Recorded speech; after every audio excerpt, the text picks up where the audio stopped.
Now, is it good exegy? That is, am I sticking with the text to come to the conclusion that chapter 20 can't chronologically follow chapter 19?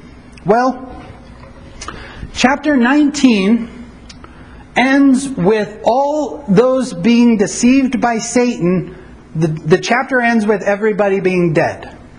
So you read chapter 19, and that's the chapter that Jesus comes back, and that's the chapter that the beast and the false prophet are thrown into the lake of fire, and anybody who took the mark is killed, and they're killed with the sword that comes out of Jesus' mouth, and the birds of the sky come to eat. Everybody is dead at the end of chapter 19. So you had two people groups in chapter 19.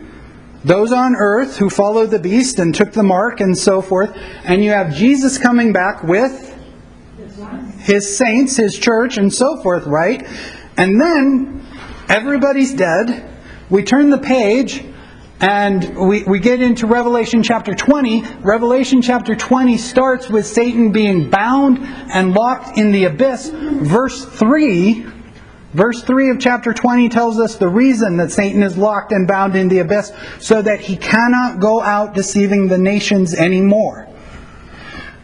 If everybody is dead that was on the side of Satan in chapter 19, and chapter 20, the reason that he's put in the abyss is so that he can't deceive the nations, who's there to deceive? It's an interesting question, isn't it? It's a good question. It's a question that, once again, maybe now you're going to go home and you're going to read chapter 19 and you're going to ask, well, is there anybody else that could be there? If 19 chronologically follows 20, who could there be for Satan to deceive as chapter 20 begins?